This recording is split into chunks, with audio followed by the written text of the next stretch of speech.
Imagine waking up one morning, walking to your bathroom, standing in front of the mirror, and suddenly a thought enters your mind. I am dead. You're breathing.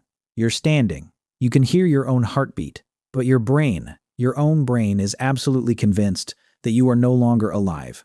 Your organs have rotted away. Your blood has stopped flowing. Your heart gave out long ago. You are simply a walking corpse. This isn't a nightmare. This isn't a scene from a horror film. This is a real neurological condition. And today, we're going to understand it fully. Welcome. This is Cotard's delusion, also known as walking corpse syndrome. To understand this condition, we need to travel back to 1880s France. A French neurologist named Jules Cotard encountered a patient. He referred to her only as Mademoiselle X. This woman came to him with a belief so strange, so deeply unsettling, that it stayed with him for the rest of his career. She told him, "I have no brain. I have no stomach. My heart has stopped beating. I am already dead." Now, here is where it becomes truly tragic. Because this woman also believed that since she was already dead, she had absolutely no need to eat, and so she stopped. She refused all food, all water, and eventually she died of starvation. Jules Cotard named this condition le délire de négation, the delusion of negation. The world today calls it Cotard's delusion. So what does Cotard's delusion actually look like? It is a rare psychiatric syndrome in which a person holds an unshakable belief that they are dead, or that parts of their body no longer exist, or that they simply do not exist at all. Let me be very clear about something important here. This is not sadness. This is not depression talking in metaphors. This is not someone saying, "I feel dead inside," the way we all sometimes do. This is a fixed, unbreakable belief. You could bring a doctor. You could show them their own heartbeat on a monitor. You could hold their hand and say, "You are alive. I promise you," and they would not believe you. Because for them, this is reality. Some patients believe their body is rotting from the inside. Some believe their blood has dried up. Some believe they are immortal, they cannot die because they are already dead. And some believe the entire world has ended, and they are the only one left. Every version is its own kind of suffering. Now, this is where neuroscience gets genuinely fascinating. Our brains perform two separate functions when we recognize something or someone. First, identification. The brain recognizes a face, a voice, a place. This happens in a region called the fusiform face area. Second, emotional connection. The brain generates a feeling tied to that recognition. This happens in the amygdala, our emotional processing center. In a healthy brain, these two functions work together seamlessly. You look in the mirror, your brain says, "That's me," and you feel it. There's a sense of familiarity, of presence, of being here. In Cotard's delusion, that connection breaks. The brain can still identify, but it generates no emotional response, no feeling of recognition, no sense of self, nothing. And so the brain, trying to make sense of this void, draws the only conclusion it can. If I feel nothing, I must not be alive. It is not madness. It is the brain doing exactly what brains do, trying to find an explanation for something it cannot understand.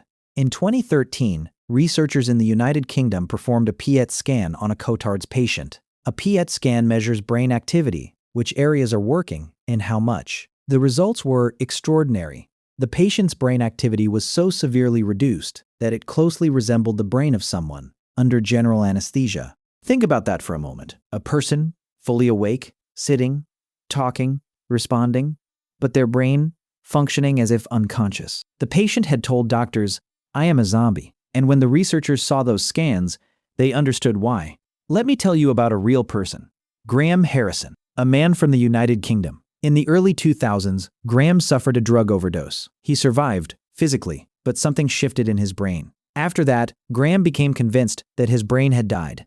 Not that he was sad, not that he was struggling, that his brain was literally dead.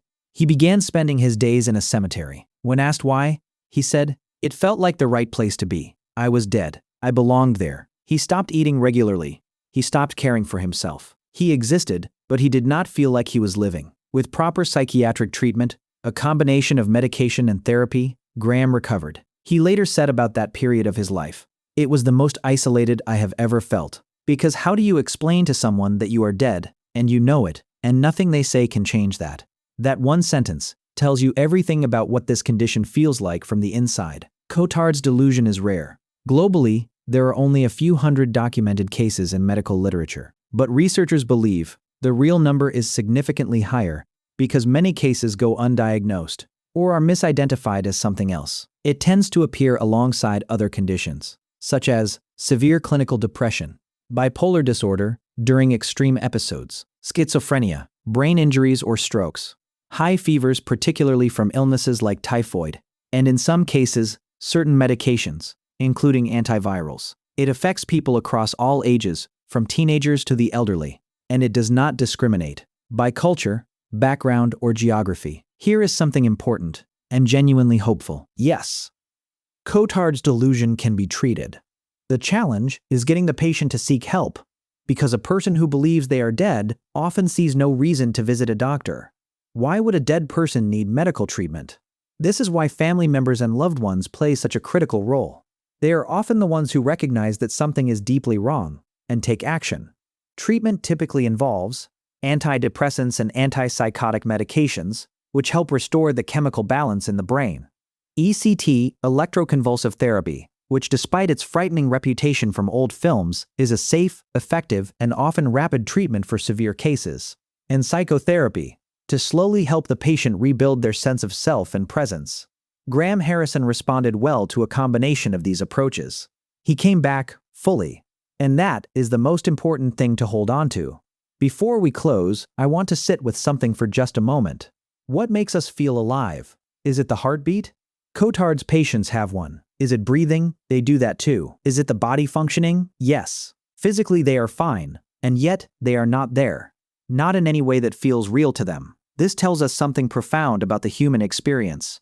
Our sense of being alive, our sense of existing, does not come from our body alone. It comes from the brain's ability to connect, to feel, to recognize itself. The philosopher Descartes once said, "I think, therefore I am." But Cotard's patients think, they process, they respond, and still, they are not. Perhaps the truer statement is this: I feel, therefore I am. Walking corpse syndrome. It sounds like something from a horror story, but it is not. It is a medical reality experienced by real people who are suffering in one of the most isolating ways imaginable. If someone in your life ever tells you, "I feel like I'm not really here. I feel like I'm already gone. Nothing feels real, not even me," please, do not dismiss them. Do not tell them to snap out of it. Do not call it attention-seeking. Listen, and help them find the right support. Because the brain, as extraordinary as it is, can sometimes turn against us in ways we never expect. And when it does, it takes all of us, together, to bring someone back. Thank you for watching. If this gave you something to think about, share it with someone who would appreciate it. And if you want to go deeper into the mysteries of the human mind, stay with us. There is so much more to explore.